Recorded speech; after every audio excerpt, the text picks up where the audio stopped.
About Rootambio. Rootambio is a very unique, performing, economical, effective biostimulant product from agri-life. As the name suggests, Rootam, the roots feel happy to grow. By what? Biological resources. This Rootambio has a very deep conceptual background as to how the research has been made, how it has been designed. Let's go back to a little history of this. Before the industrial agriculture, the global population remained at around 2 billion for millennia. Until the First World War, the global population just remained at 2 billion. Imagine in the last 120 years, the population has gone to 7 billion people. More and more food has to be produced. People are making more money, better educated. They want more quality food also now. So you have a challenge of volume of food and quality of food. The nutritional value, organoleptic value, all are required. But the problem and the challenge is not easy to solve. With industrial agriculture, we kept on sensitizing resources. We forgot to use organic fertilizers, forgot to use organic manures, depended heavily on fossil fuel resources like naphtha to make urea a major nitrogen fertilizer. 1 hectare of land has 1,200 tons of nitrogen hanging in the air. So many good bacteria available to take from that 50 kilograms to soil. This biological nitrogen fixation happening for millions of years, we obstructed by abusing, overusing chemical fertilizers, pesticides, herbicides, and killed them. Today we don't have enough bacteria to do this biological nitrogen fixation. Billions of dollars subsidy from governments go to industry to make nitrogen fertilizer available to farmers at cheap prices. But someday this $60 to $70 per barrel of crude oil can go back to 100, 120. And then subsidizing fertilizers of such kind will become uneconomical to governments. Therefore, in the long run, we have to think how biological nitrogen fixation to bring it back to reality in a cost-effective manner. Let's talk phosphorus, a very important resource. Phosphorus cannot be made in the factory, cannot be synthesized in laboratory. It's only a mining resource, and unfortunately, it's a dying resource. In the next 30 to 40 years' time, we will use more phosphorus than we mine from soil. This is called phosphorus peaking.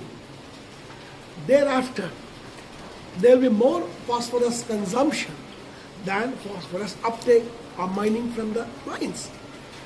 You know, phosphorus is used apart from agriculture in many industrial activities, being a huge commodity product. Small demand and supply gap will result in huge price elasticity. It means the price of phosphorus-based fertilizer can go up enormously because it will not be available as much as we want. While that being the case, the reality in the soil is large part of phosphorus used or abused, you can say, is fixed in soil, is not available to the plant. Certain good bacteria called phosphorus solubilizing bacteria, they solubilize fixed phosphorus, make it into available phosphorus. We can use some good bacteria to release 50 kilograms of phosphorus. It is fixed in soil for every hectare. Imagine the billions of dollars we can save for humanity. Now come to potash. another important element in the agriculture. Potassium there is no scarcity. Abundant availability is there. But the problem here is the oligopoly. Few countries control the resources of potassium and their sensitive geopolitical zones. Therefore, price elasticity can be very large for potash. And in the field condition, the leaching loss of potassium fertilizer can be as high as 60%. Imagine most expensive raw material leaching out 60%. Tomorrow price going by twice the price will become unaffordable. So our great tripods of modern agriculture, N, P, K, are under hit list for all these reasons we discussed. Then comes silica. Abundant silica we have in soil. But we have lost the bacteria which can solubilize. Silica, you'll be surprised to know, in cereal crops for that matter, silica consumption per hectare is more than twice the combined requirement of nitrogen plus phosphorus plus potash. 2 times NPK or more than that is silica consumption. Why are we getting threatened? Silica is there. Yes, it is there. 70% of soil is full of silicate. However, the bacteria which has to solubilize is missing. So we need to reintroduce such bacteria. Then we have many good bacteria which eat the debris, solubilize, decompose the debris of plant material, convert them to organic matter. Then organic carbon is a beautiful cycle. Biomass to organic matter to organic carbon, food to the chain of bacteria and the growth of bacteria. We are cut everywhere this year. If we make available these rhizobacteria, what we call PGPR, plant growth promoting rhizobacteria, PGPR, plus silica solubilizing bacteria, plus potash mobilizing bacteria, plus phosphate solubilizing bacteria, plus nitrogen fixing bacteria. And then make them available in a quick available form. How do we make it? We make a product, example, Rootambio we are talking now. Rootambio comprises of nitrogen fixing bacteria, which is Pennibacillus azotofixans. Bacillus, spray dried product, hard, strong. Phosphorus solubilizing bacteria, Bacillus megatherium, spray dried, gram positive, endosperm forming, hard bacteria. Potash bacteria, Bacillus bucerogenosis, again spray dried, gram positive, strong. Silica bacteria, Bacillus mycoides. Many bacilli which are again PGPRs. We blend all of them in concentrate because these bacteria were able to produce in fermentation, do centrifugation, do spray drying at 180 degrees in spray nozzle here, falls down to 70 degrees Celsius. Imagine the endospore in a week will die. Only hard, strong bacteria survive. And when it survives at 70 degrees Celsius, dropping down to 180 degrees Celsius, you can be sure that they are healthy, strong bacteria. But then, when we apply together to crop like this, suddenly they can't multiply.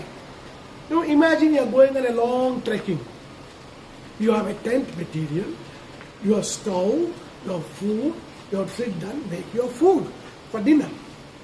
But before you pitch your tent, before you make your stove, sit down, open your thermos flask, have a cup of coffee, open a biscuit packet, have 4 or 5 biscuits, have a cup of coffee, drink a glass of water, relax, then pitch your tent and then make your food. Like that, when we send these good bacteria to soil, to make them germinate, we need to give them some tiffin. Like we carry some, say biscuits or coffee, like that, give along with something. This we call prebiotics. The beneficial bacteria called probiotics. The food for the probiotics is called prebiotics. What are they? Prebiotics, we use humic substances, fulvic substances, seaweed fermentation derivatives, protein hydrolysates.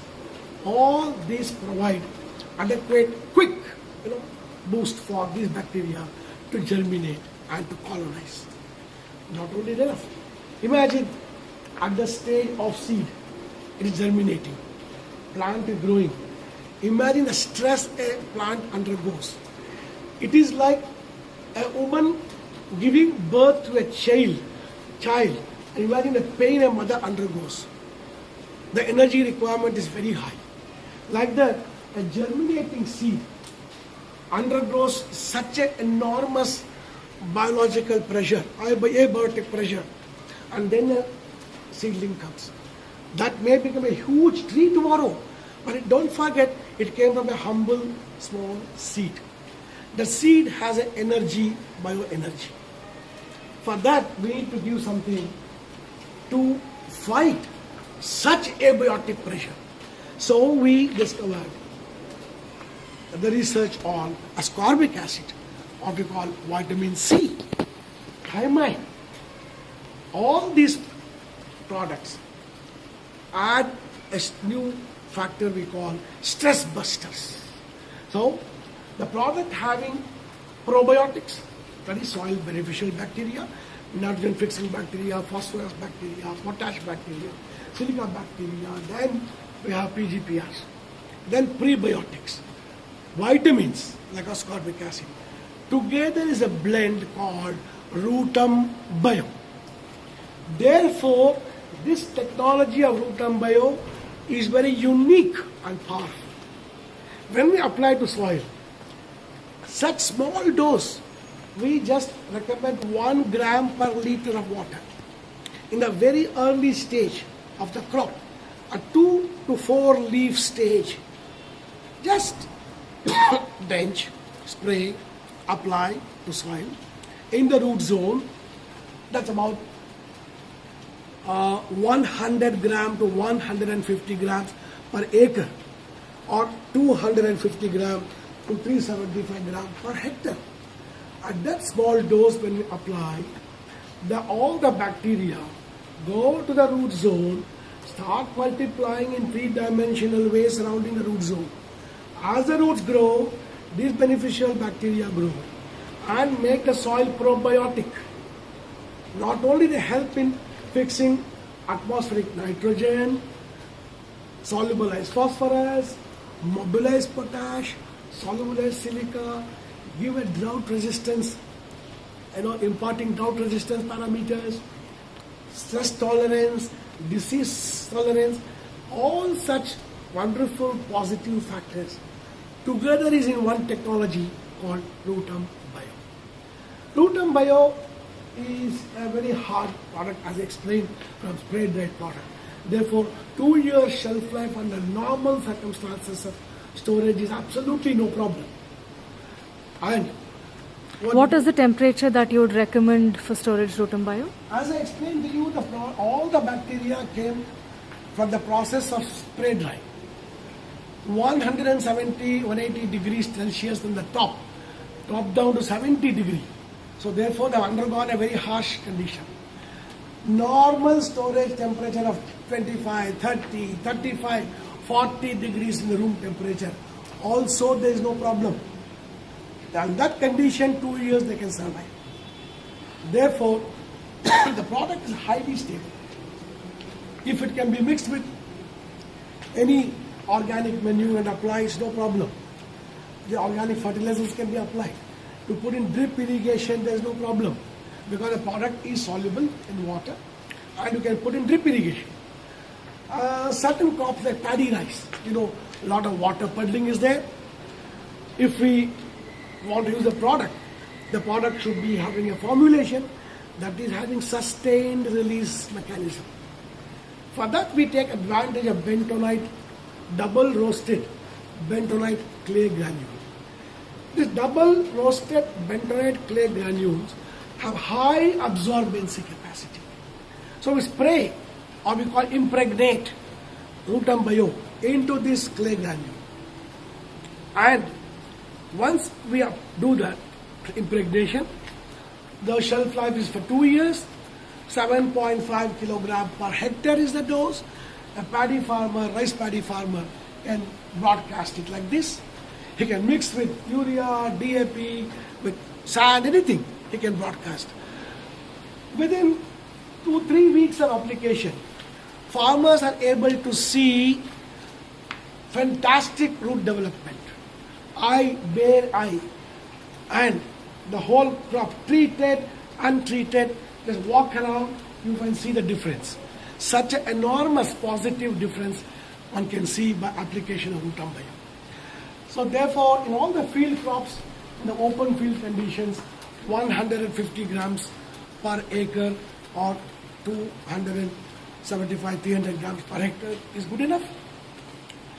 With protected agriculture, 500 grams per hectare may be required because you need more pots, more foliage, etc.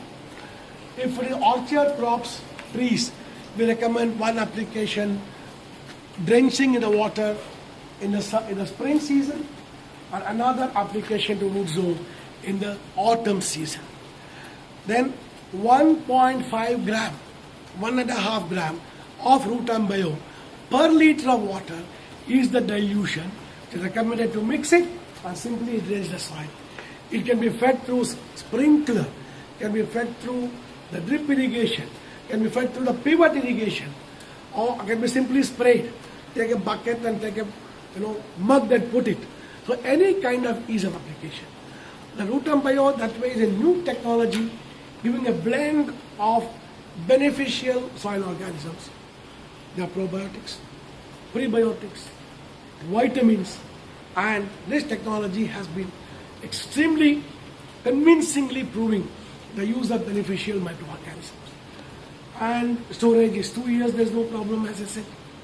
And being non-toxic, non-hazardous product, there's no residue problem, no MRL problem, no pre-harvest interval problem, no all the conventional threat factors used with the chemicals. None of such threat factors are with biologicals. Therefore, Rootambio can be used very successfully in all kinds of agriculture. The technology is very unique and proving to be highly successful.